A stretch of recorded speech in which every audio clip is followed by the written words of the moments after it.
Hello, and welcome to another episode of the Many Faces of Cancer podcast. I am your host, Melissa Grosboll, and joining me today is Kevin Weber. And Kevin was told at age just 49 that he had stage 4 cancer and may only have 2 years to live.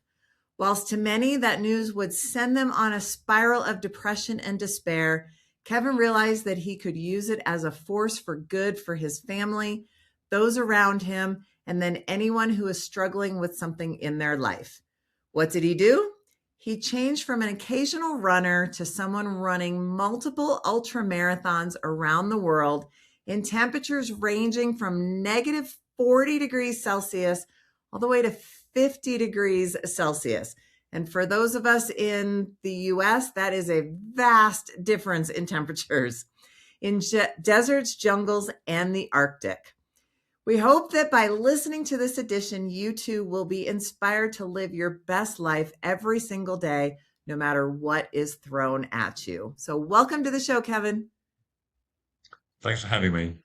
I cannot wait to dive into this conversation.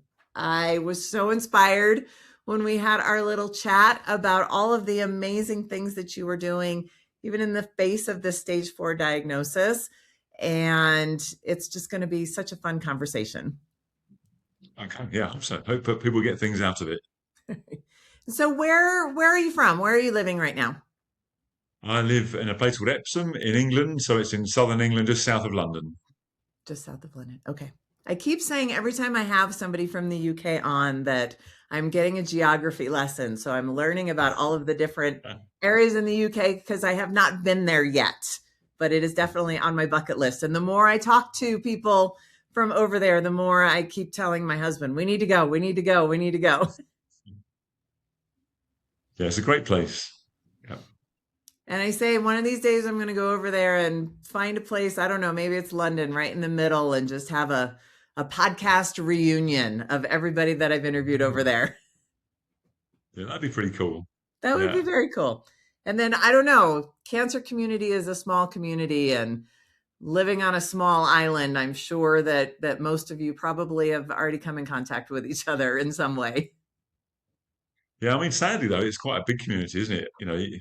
I wish it was small, but Absolutely. with this prostate cancer alone, 1 in 8 men have it in the UK. So, if there's 40 million men, then that's 5 million just for prostate cancer. Wow, that's a lot. And I think we're probably pretty close to that here in the US too. I don't know what the Yeah, exact things yeah, are, but it's pretty close. It's definitely, unfortunately, on the rise.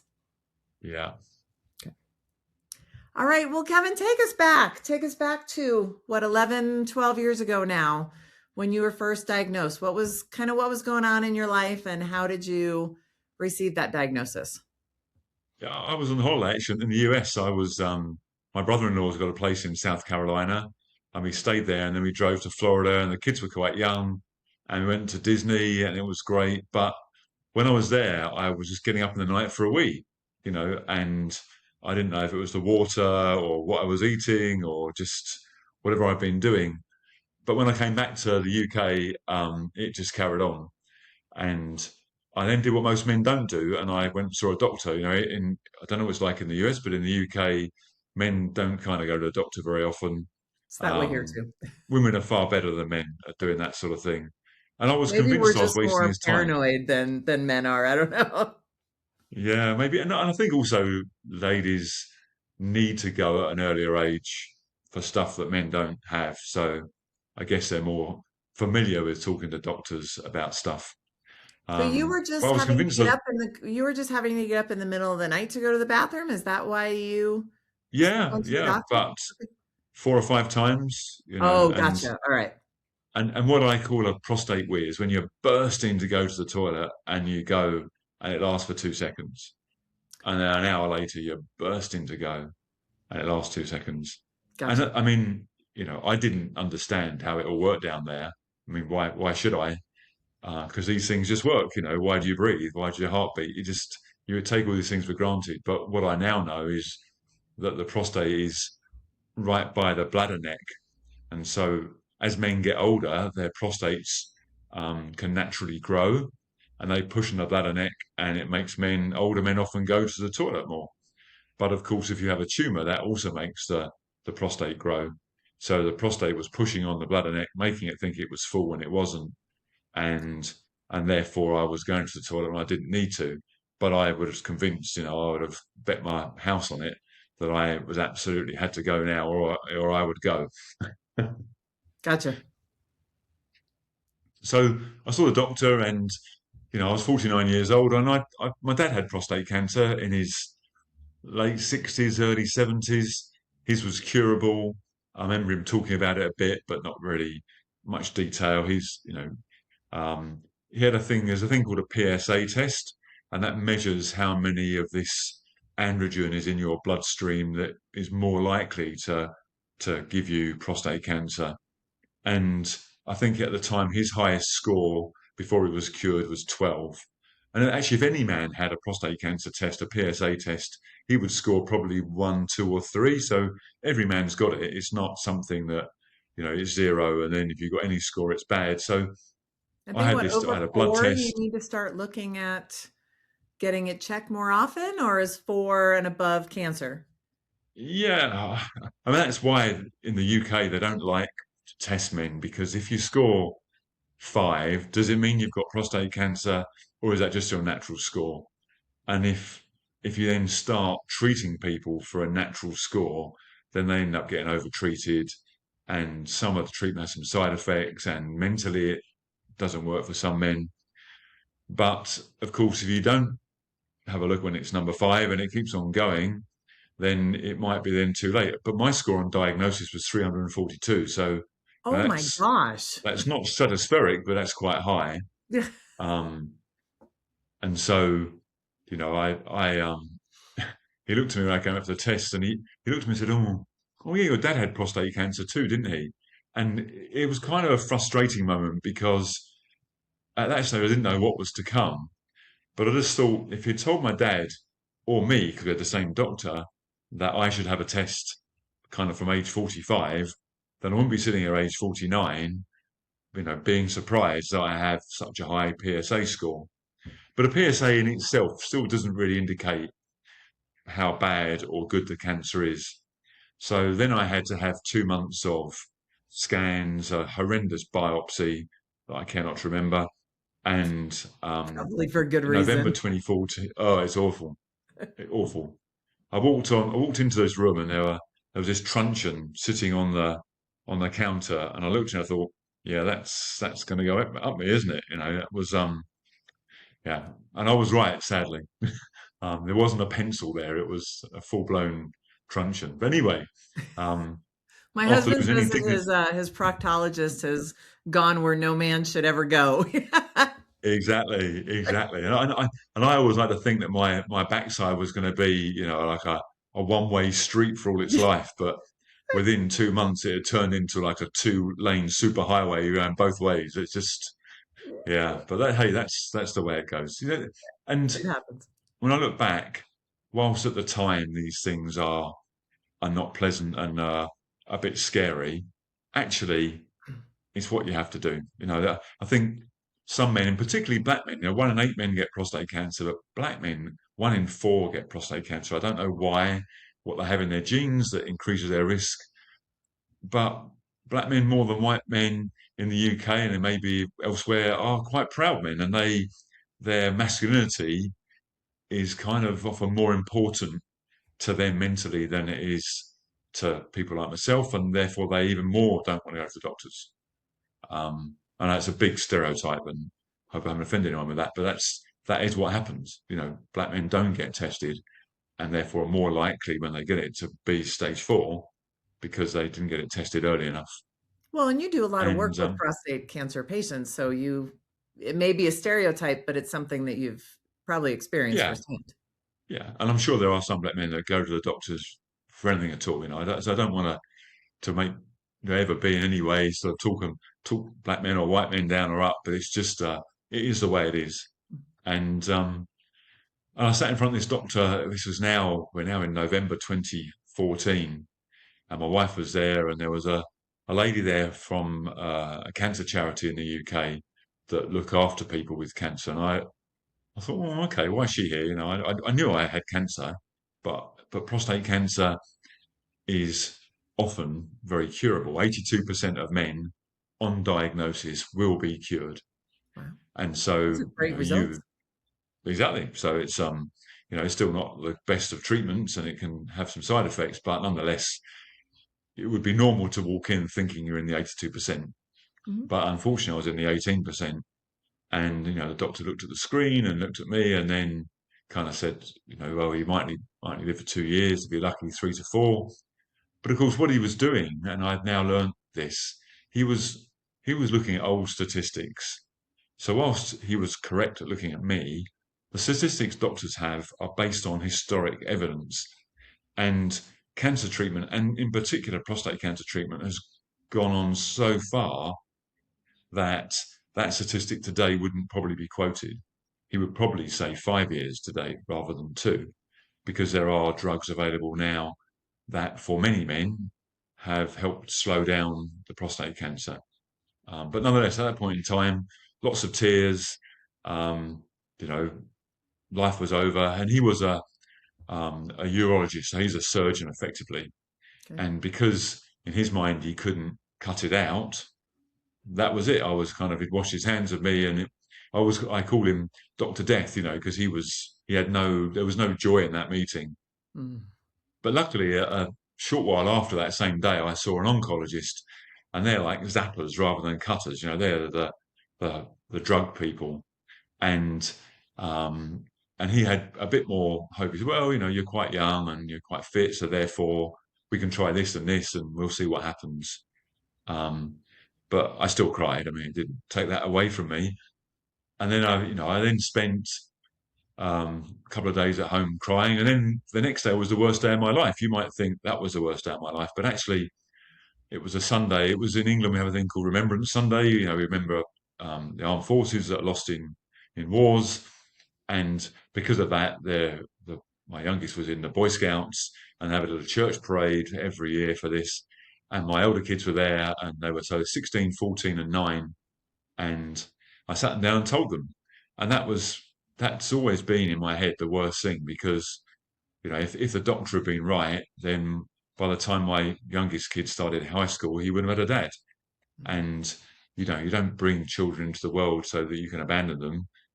And so it was funny. I used to go to bed at night then, and I wouldn't cry for me anymore. I'd wait until my wife was asleep, and I'd cry for my wife and my kids, because I just felt that they were going to go through a load of hell with me, and it wasn't their fault. I mean, it wasn't my fault either, but because of something happening to me, then they were going to suffer as well. And I didn't want it spoiling their childhood and making them be sad. So it took a while. I mean, that was November. We went on holiday at Christmas with some friends and had a big house, and that was quite good. But I seem to, I remember at the time thinking, this is probably the last kind of holiday I have like this, because chemotherapy was starting in January. And, anything you hear about chemotherapy, no one says, yeah, it's great, Right. So it's going to be bad and grim. And so I had the holiday, and then chemotherapy started. And chemo was everything that people say it is. It's not nice mentally. In the UK, I sat in a room and there were 5 other people having different chemotherapy to me, and no one's happy. Everyone's looking sad. Everyone thinks they're going to die, um, and quite a soulless place. And then you come home and you feel sick, and my tongue went black, and my fingernails cracked. And of course, not that I had much hair, but when we're standing in the shower and there's a lot of hair and bodily hair as well, right in the bottom of the shower. And one of the frustrating things for me that no one ever explained, and actually still no one explains, is why that happens. And it happens because chemotherapy generally kills fast growing cells. Cancer is fast growing. So it kills fast growing cells. So what grows fast? Your tongue grows fast. If you bite your tongue, it will heal in 24 hours. Your fingernails and your toenails grow fast. Your hair grows fast. So it affects those things that grow fast, and cancer grows fast. So hopefully it affects that as well. So actually, what one should do is almost rejoice that these things are happening, because what it means is the chemo's working. It's killing fast growing stuff. But I said, no one tells you that. I had to kind of work that out for myself. Um, and then I went back for I the never second thought of it that chemotherapy way. session. That's Yeah, an exactly. interesting way to look at it. Yeah, how do you know it's working? Well, you know it's working kind of if it's killing other stuff as Right. well. Um, and then the next morning I woke up. I say woke up, I didn't sleep. They pump you full of steroids, and steroids are like having double espressos. So kind of having those all afternoon doesn't really help you sleep. And I woke up the next morning, felt a bit rubbish, and I looked out the window, and it was January, and then it was cold and miserable. And I thought, this is my chance. I can be a victim, and let the cancer wave wash over me, and just be miserable from now onwards, and accept what's going to happen, and look forward to death. Or actually, I can take control a bit of my life and still do stuff. And so what I did was I went for a run. And before I was ill, I was running probably a marathon once a year, um, just as a way of staying fit. That's had a desk job, and I just sort of ran this marathon once a year, trained probably once or twice a week. So it wasn't very good, but I had Okay, run for a bit most of further. us in the world that don't run ultra marathons, running a marathon a year is a really big deal. So do not discount that at all, No, but I especially if wasn't running it you're in the well midst though. of cancer treatments. Yeah, that's true. So anyway, so I was quite fit, but all I could run was 3 miles. I remember coming home feeling nauseous, shattered, um, but elated that I thought cancer had taken everything away from me at that moment, and actually, unless you get it caught really, really late, no, it doesn't. And too many people, I've realised, including me at that juncture, waste their life being sad and being miserable and worrying about what's to come, rather than enjoying some of what's here today. Because actually, you can still do stuff, and that's what I realised. Actually, if you feel okay, as my wife says, it's going to be a good day. You haven't got to feel 100%, but if you feel okay, so you can still go out, you can still see people, and you can still go to a bar or go to the countryside and do what you want to do. And so that kind of picked me up, because prior to that, I kept on thinking, what's the point? What's the point of eating healthily? I'm going to be dead in 2 years. What's the point of not drinking a bottle of Jack Daniels every night? I'll be dead in 2 years. What's the point of reading anything? Knowledge is wasted, because why do you need knowledge? I'm going to be dead in 2 years. And then suddenly I thought, well, actually, if I ate healthily, then maybe I'd run better. I didn't think about the cancer. I thought about running. I thought, well, actually, if I read a bit about running and stuff and stretching, and maybe I'll be a better runner. And then I thought, well, actually, I can read magazines and I can buy some new shoes, because I'm still going to be here next week, aren't I? So I can have some shiny new shoes. And so, and those few things kind of started to build that actually I can just do more than that. I can actually also do other things. And so I started daring to plan some shorter term things. Whereas I used to like plan vacations a year in advance. I thought like in December, oh, I can't plan anything more than a week in advance. But of course you can. You can still plan things like a month or two in advance. And so week 13 of chemotherapy came, and I ran the Brighton Marathon. And it was my slowest ever marathon. I did it in 4 hours, 38 minutes.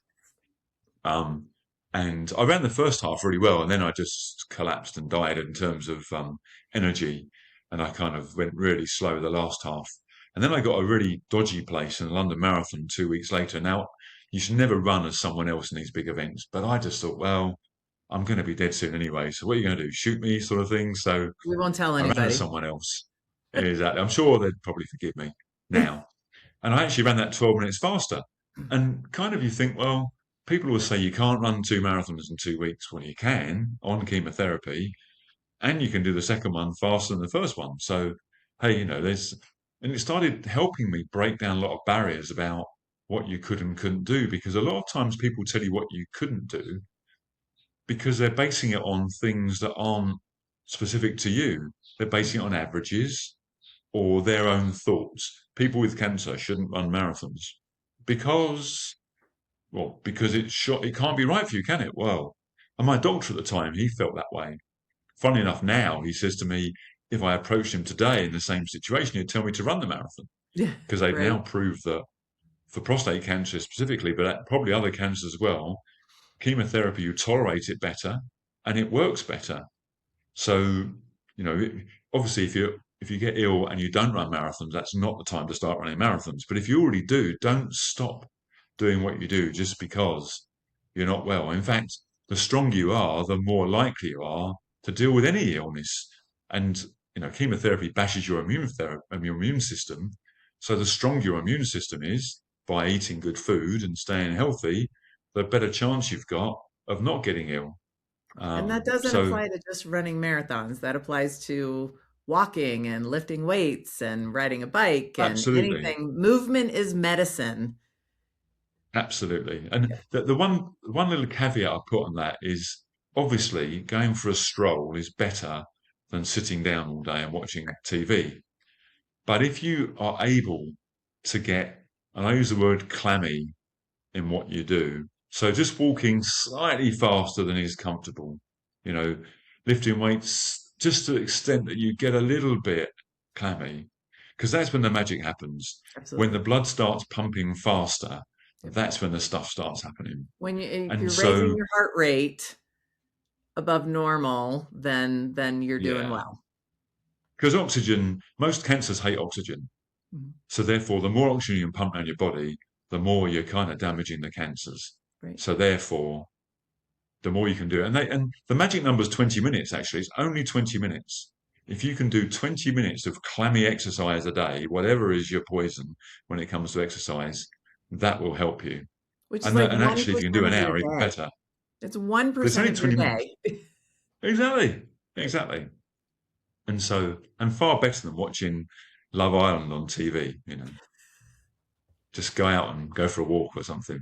I've realised that social media and the news, there's no joy in it, or there's snippets of joy, but most of it is not a happy place. It takes you down to spiraling wormholes of despair and depression.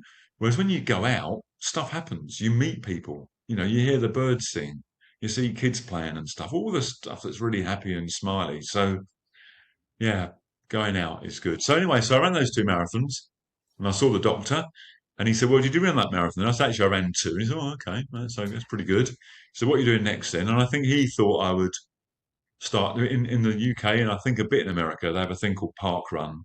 So it's a 5 kilometer every Saturday morning. It's free. It's in local parks. It's timed, and you run as fast or as slow as you want. There's no medals. There's no winner. It's just a way of getting people out exercising. It's brilliant. And I think he Brilliant. thought I would just go and do that. But actually, what I did do is I said to him, "Well, I want to do this race called the Marathon des Sables." And he said, "What's that?" And I said, "Well, in really simple terms, it's a marathon Sunday, a marathon Monday, a marathon Tuesday, double marathon Wednesday, marathon Friday, half marathon Saturday in the Sahara Desert, carrying 25 pounds on your back, all your food, your sleeping bag, any kit you've got, your medical supplies. The temperature gets to 50 degrees centigrade. I don't know what that is in Fahrenheit, but most days in the sun. They give you water every 6 miles because you just couldn't carry enough. They're giving you probably 3 pints of water every 6 miles. And you're drinking all that, or I am anyway. Sometimes I need more. So, and then he looked at me and said, "Why would anyone want to do that, let alone someone in your situation?" But he knew I wanted to do it. So then I had a year of training for it. And I did some longer races, some sort of 50 kilometers, about 30-mile races. And I had knee problems and I had cortisone injections and the treatment failed. I had radiotherapy as well. And unfortunately, where the prostate is, when you have radiotherapy, it's going to hit something else. Mhm. There isn't a clear path to your prostate. So I ended up with a bottom that started bleeding randomly, which wasn't great. And so I was balancing the horrible side of cancer with the positive side of what I could still do in my life. But even the horrible side, I started to realize that, you know, I like living and I like eating and I like running. So will chemotherapy and the drugs I take help me do that, or will they stop me doing that? And for the most part, they help you doing it. And it's a bit like the dentist, hands up who likes going to the dentist. No one puts their hand up. Hands who like eating. Oh, I like eating. Well, then the doctor's your friend because they help you eat. So if you start putting all that stuff on its head and saying these people are helping me do stuff, um, then mentally you don't worry about it so much. Um, so I ran the Marathon of Sables, uh, tough old race. I remember on the long day I was about 20 miles in, so I still had sort of 30 odd miles to go, and everything was hurting. I had blisters and my shoulders were sore from the pack, and it was stupid hot. And I'd run out of water, and I was on a salt flat, so the heat was bouncing off the white ground through my shoes. Everything was hot. And I remember thinking, I just can't go on. I burst into tears. I just can't do this. And then I thought, well, if I don't carry on, then the people that have sponsored me and my fundraiser, then I'm a bit of a fraud. Why didn't you finish, Kev? Well, it was a bit hot. That's a rubbish excuse. I wasn't dying from the heat. It just was a bit hard. And then I thought, if I go home, all the naysayers, and in life, if there's something wrong with your life, whatever it might be, there's so many energy vampires, people that will tell you, oh, it's because of this, or you can't do that. And they would almost take pleasure in your failure. And I didn't want to give them the pleasure of saying, well, yeah, we told you you can't do that sort of thing when you got stage 4 cancer. And then, of course, there was the other people who were on my side, but weren't believers, but hopers that I would finish it. And I wanted them to realize I could do it, so that if they had a dream in their life they wanted to do, that they would go back out and try and do it. Then, of course, I had my kids. I wanted to prove to my kids when the going gets tough, that tough get going and stuff. And finally, of course, I wanted the bling. We all want the medal. Let's face it, a nice bit of chunky something around That's your why neck you at the run end is races, quite right? nice. To get the medal? Exactly, Right. exactly. They all want the bling. So yeah, so I kicked myself on the backside and I finished. I remember crossing the finish line on the last day, thinking, never ever again will I do something as stupid as this. But then 2 days later, I'm on a plane coming home with other people doing the race, and I looked around. I thought I made some great friends. It's escapism. You escape from everything, all the not just the cancer stuff, but you escape from, the car's got a problem, it's raining, the grass needs cutting, all those sort of stuff. It's just a week of escapism.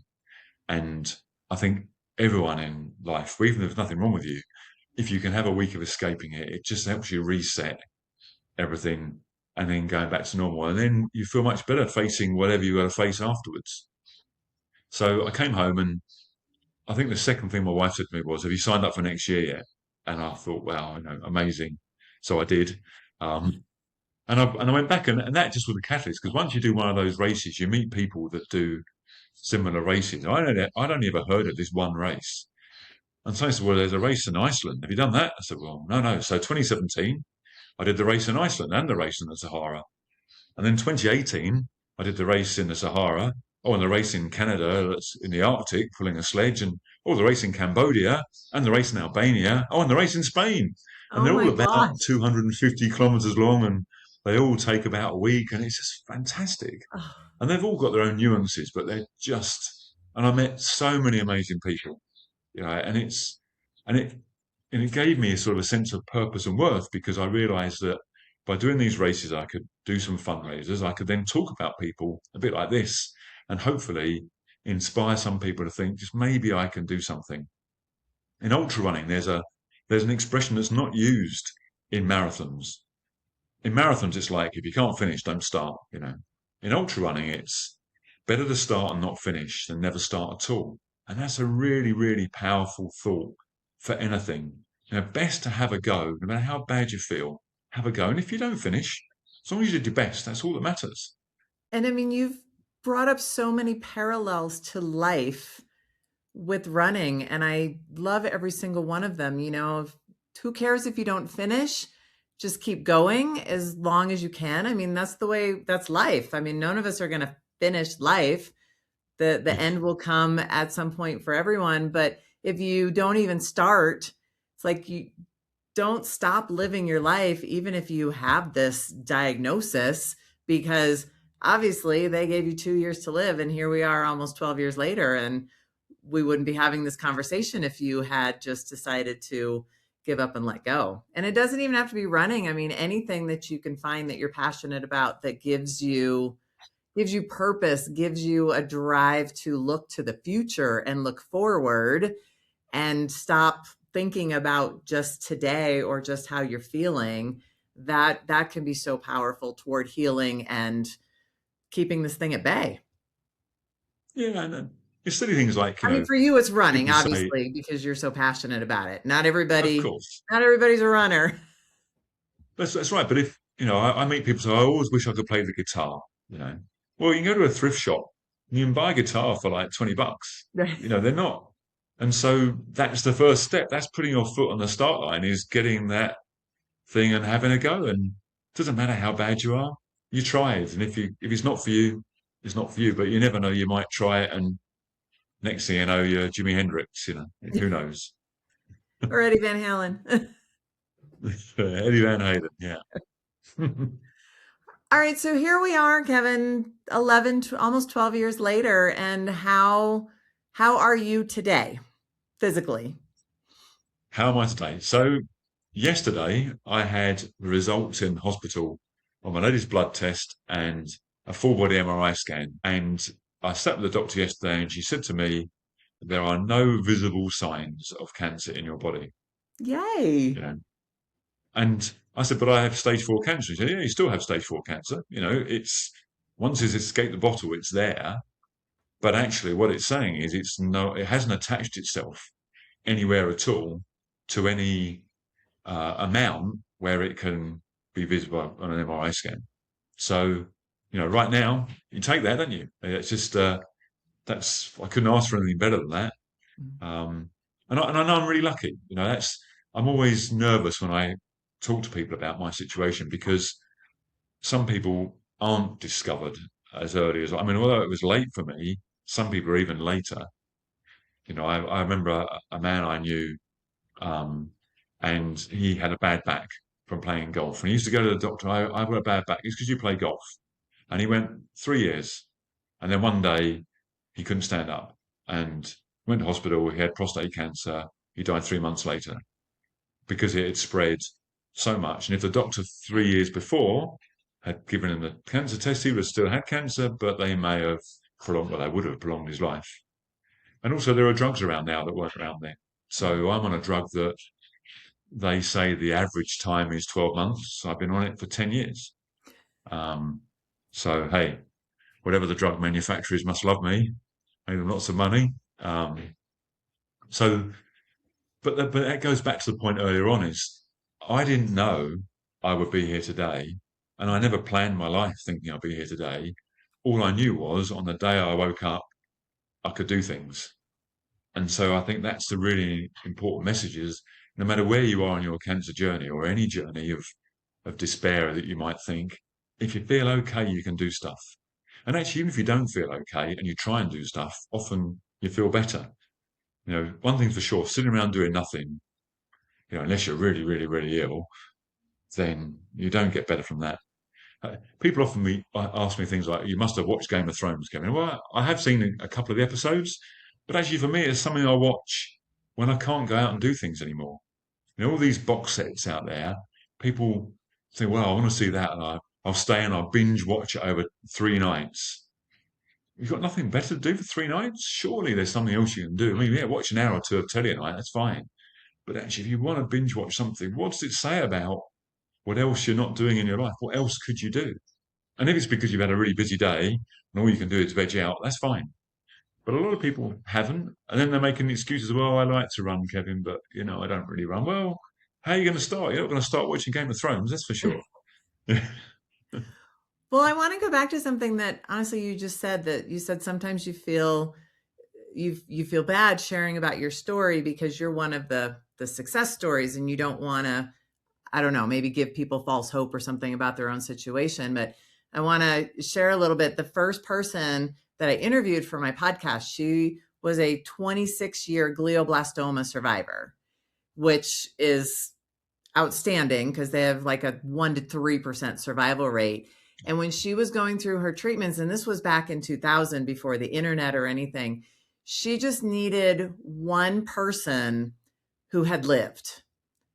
And she was able to find one person who had survived glioblastoma and was cancer free. And that gave her the courage and the fortitude to keep going to survive. And sometimes we just need that one person that defies the odds. Whether or not you actually defy the odds yourself is immaterial. It's you need someone to emulate, or someone to say, if they can do it, I can do it. And not everybody is going to survive stage 4 cancer, but anyone, I won't say for sure, but almost anyone who's diagnosed, if they know somebody did it, then that gives them more hope that they can do it as well. So please don't ever discount sharing your story. And you're not boasting about it. It's like, just, hey, I'm still alive and I could die at any time, but I'm still alive now. That gives other people in that similar situation hope that, hey, if he can do it, maybe I can too. Yeah. And I think as well, there was a big study done a while ago about knowledge and exercise. And they proved that over thousands of people, the people who got diagnosed with cancer and didn't change anything in their life and didn't try and understand their cancer, they kind of died first. I mean, they might live years, but they died first. The next group were the people who either read about their cancer and tried to understand it or exercise. And those people lived the next longest. The people who lived the longest were those that exercised, changed things in their life. So maybe their diet, more fresh food, less processed food, that sort of stuff. Didn't drink as much alcohol, stopped smoking. The people that did that and they learnt about their cancer, they lived the longest. So, I came across that stat after I had learnt about cancer, and I changed quite a lot in my life. So it was kind of some affirmation that what I was doing was the right thing, I'm not just wasting my time. But I think some people, and understandably, I knew men who, when they were diagnosed, said, whatever, I've got 2 years to live. There's no point, I'm going to have pie and chips every night, not worry about calories. I'm going to drink a bottle of Jack Daniels every night, and I smoke, so I carry on smoking, and I don't exercise, so why would I start? And guess what? Those guys didn't make it.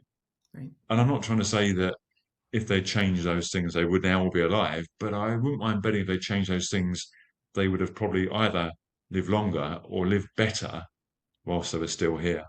And right. I was going to say they probably would have had a better life for what they had left. Yeah. Yeah. And don't get me wrong, I mean, I don't drink alcohol anymore. And a day might come when the doctor says, sorry, you've got a month to live. And maybe then I go back on the bottle. But that's no more than diamorphine or something else, isn't it? It's just a way I'm of eating all the cookies and chocolate that I can if that point ever comes for me. Exactly. Yeah, that's true. And ribs, sticky ribs. Oh, yeah. Okay. Yes. All right, Kevin. So where can people get a hold of you if they want more information about you, if they want to connect with you? What's the best way for people to be able to reach you? I guess Instagram is probably the best way. Okay. I think you'll put the link on afterwards for that. Or if you Google Kevin Webber prostate cancer, I appear quite a lot on the first Do you sort do a of lot? Do you 30 do a lot pages. with charities? Do you do a lot for charities?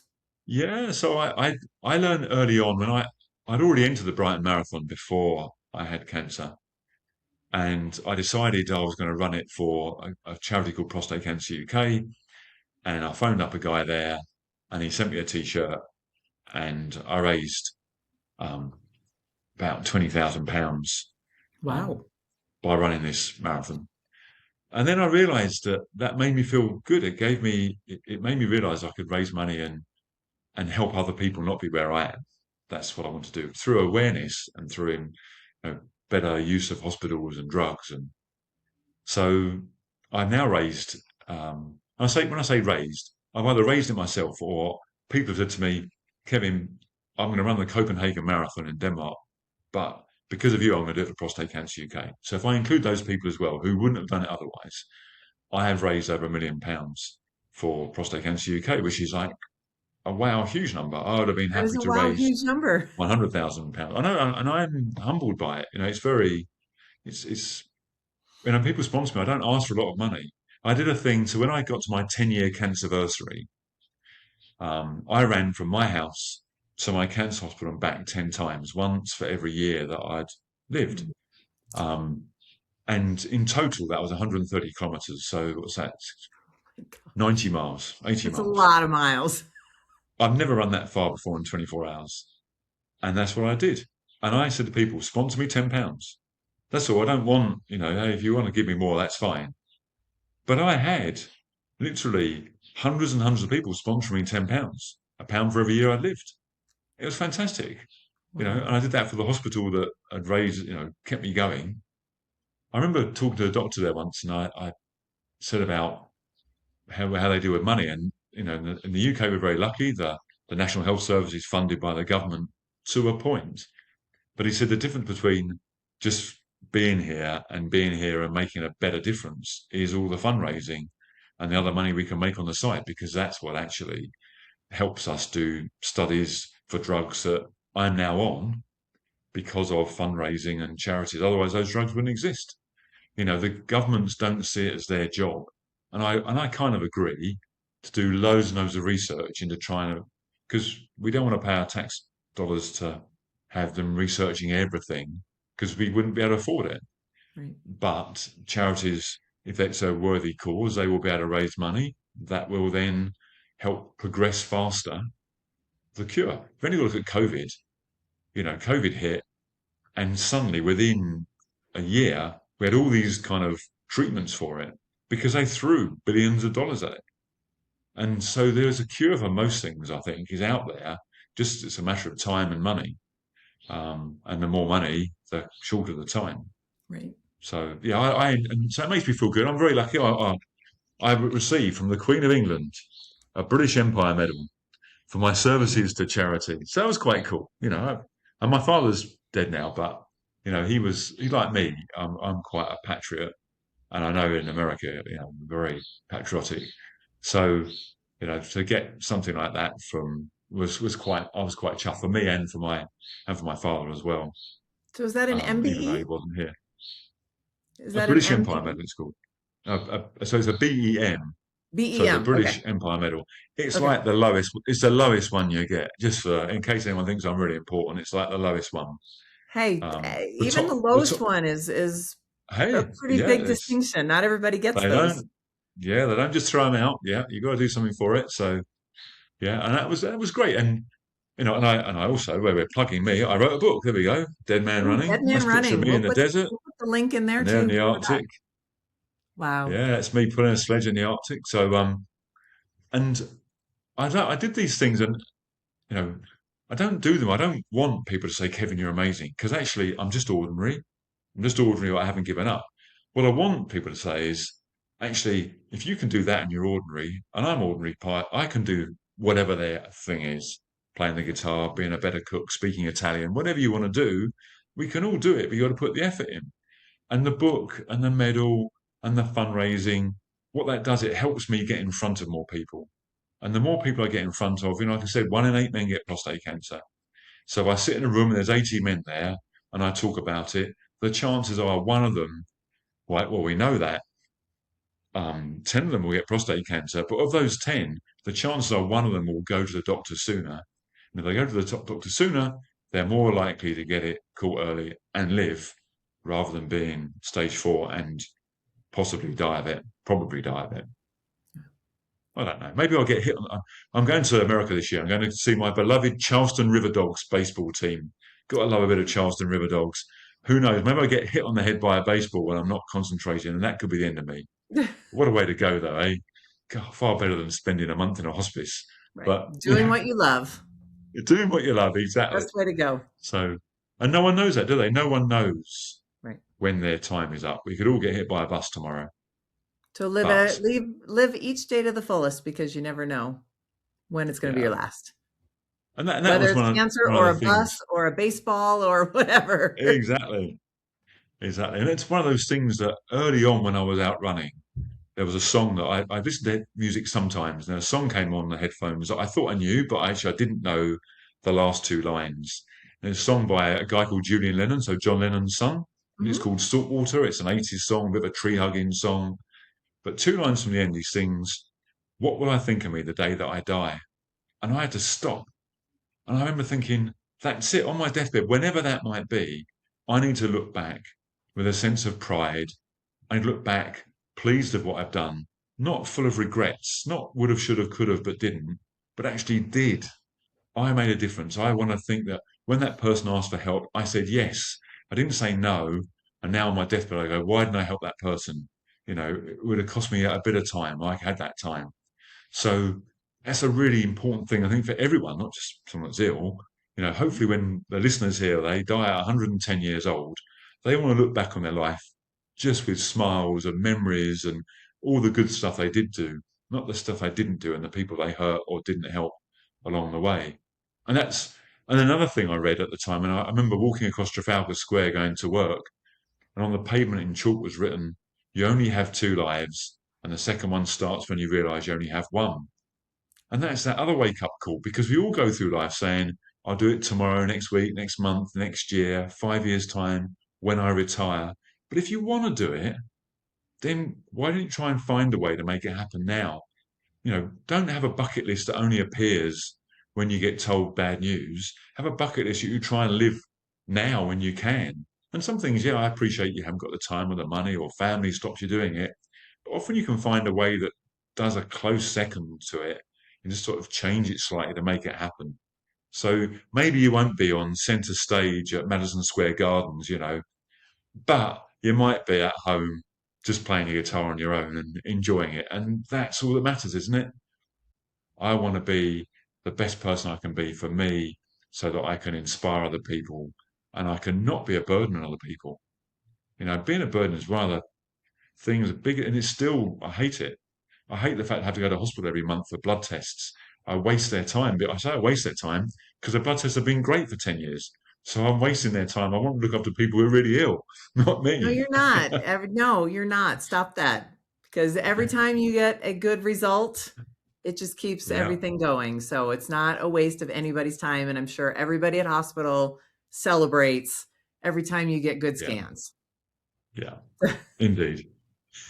All right. Well, Kevin, thank you so much for your time today. This was such an inspiring story and episode. And I really hope this just leaves everybody to start doing their bucket list now and not wait until you don't know what's going to happen.